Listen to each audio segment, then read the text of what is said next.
Assalamualaikum warahmatullahi wabarakatuh. Selamat pagi anak-anakku semua. Salam sehat untuk kita semua. Tetap jaga diri di rumah ya. Patuhi protokol kesehatan. Tetap semangat belajar agar kalian dapat menyerap pembelajaran kita kali ini dengan baik. Sebelumnya siapkan dulu buku tulis, kemudian buku paket, dan simak baik-baik video pembelajaran kita kali ini. Materi pembelajaran kita kali ini adalah tentang penerapan ragam hias pada bahan kayu.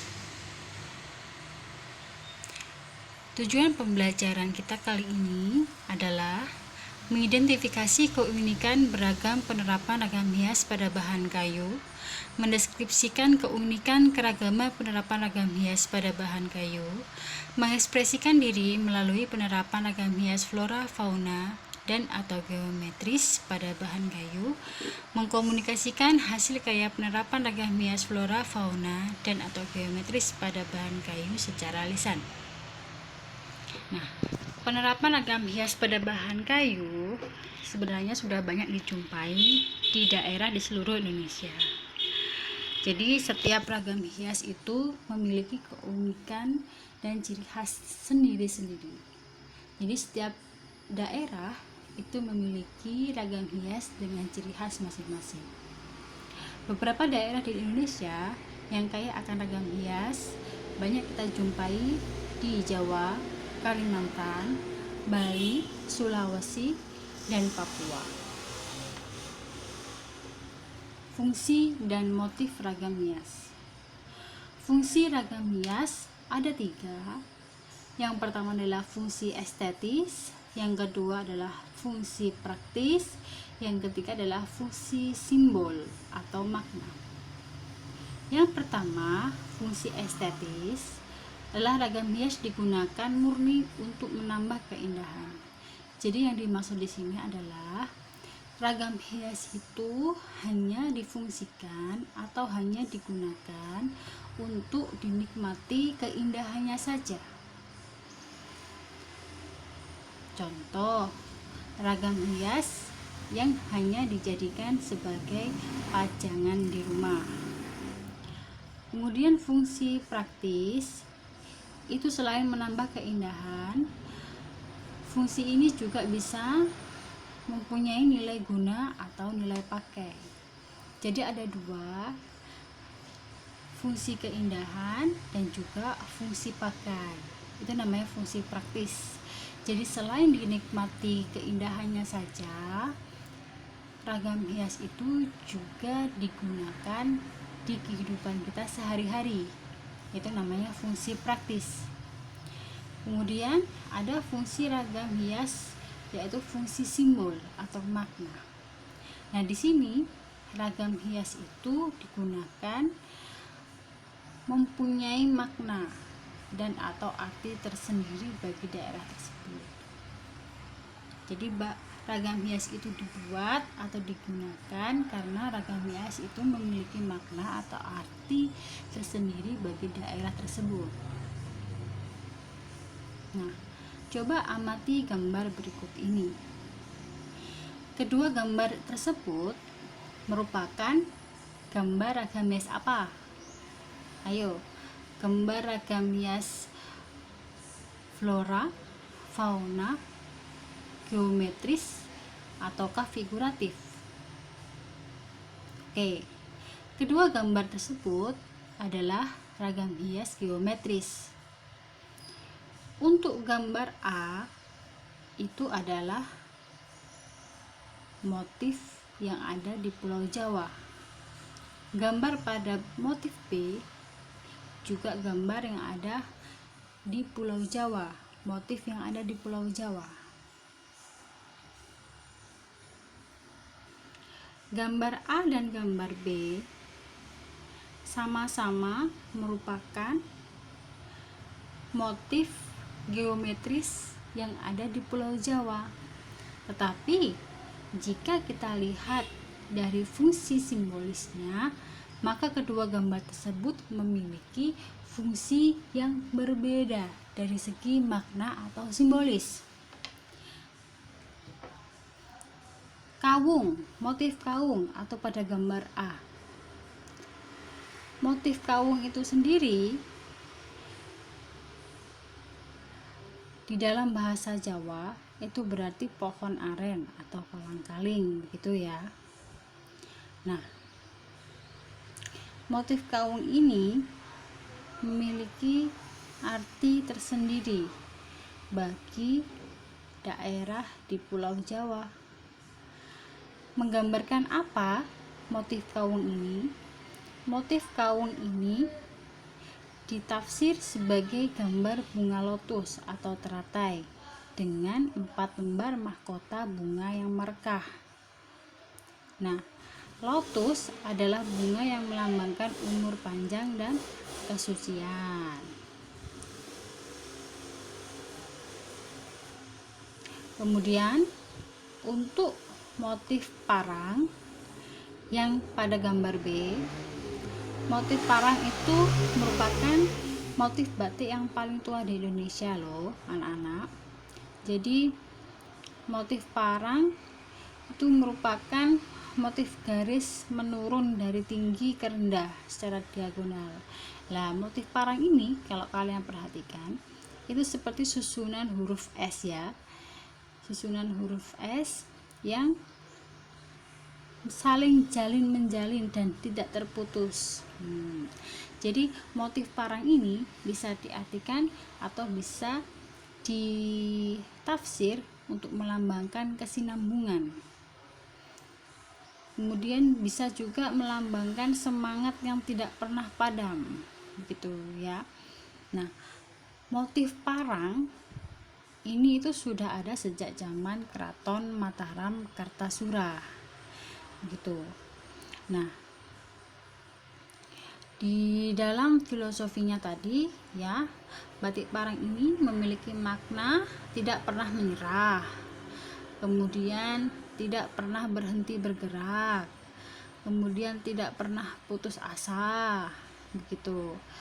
Terus maupun bisa diartikan sebagai bentuk pertalian keluarga.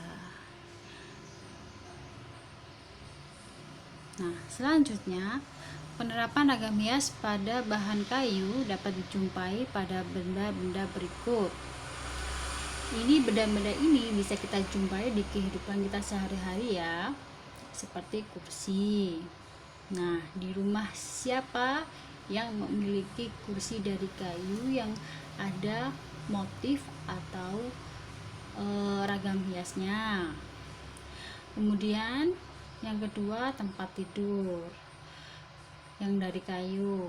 Kemudian 3, ada topeng. Keempat, tameng. Kelima, pintu. Biasanya di pintu juga banyak terdapat motif-motif ragam hias.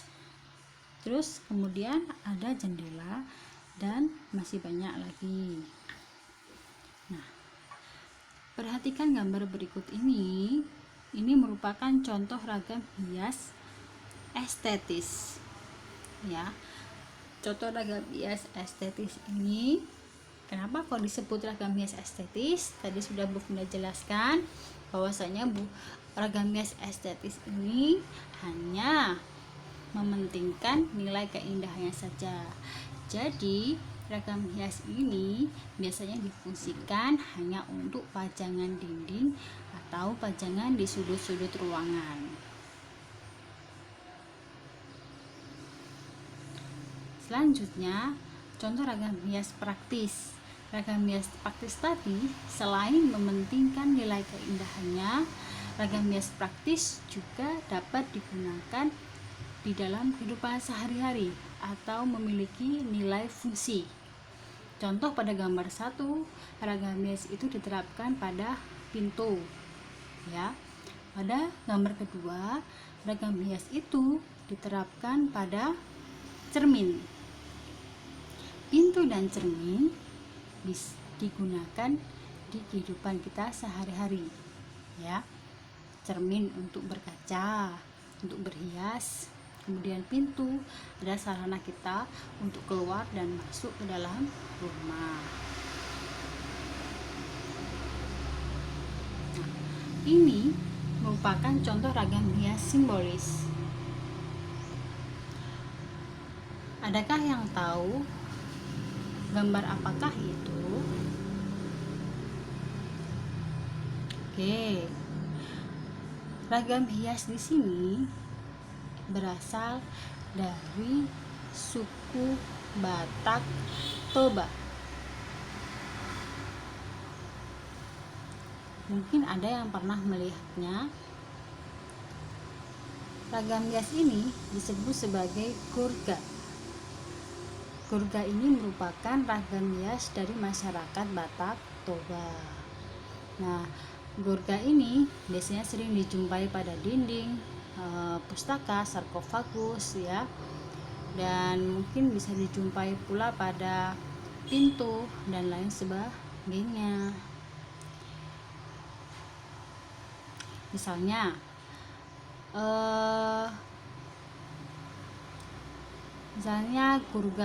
gurga ini juga bisa difungsikan sebagai penjaga rumah dan penghuninya jadi dari gangguan hantu jahat. Kemudian gurga juga bisa diartikan sebagai kesuburan, sebagai lambang kesuburan, dan masih banyak lagi yang lain tentang motif gurga ini.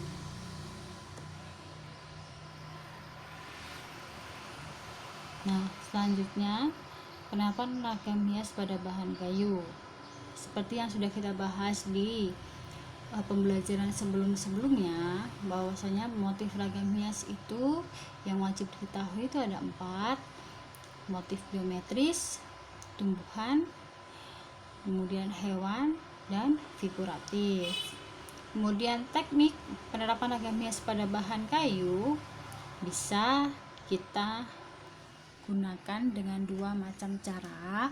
Yang pertama ada cara mengukir atau memahat menggunakan alat pahat.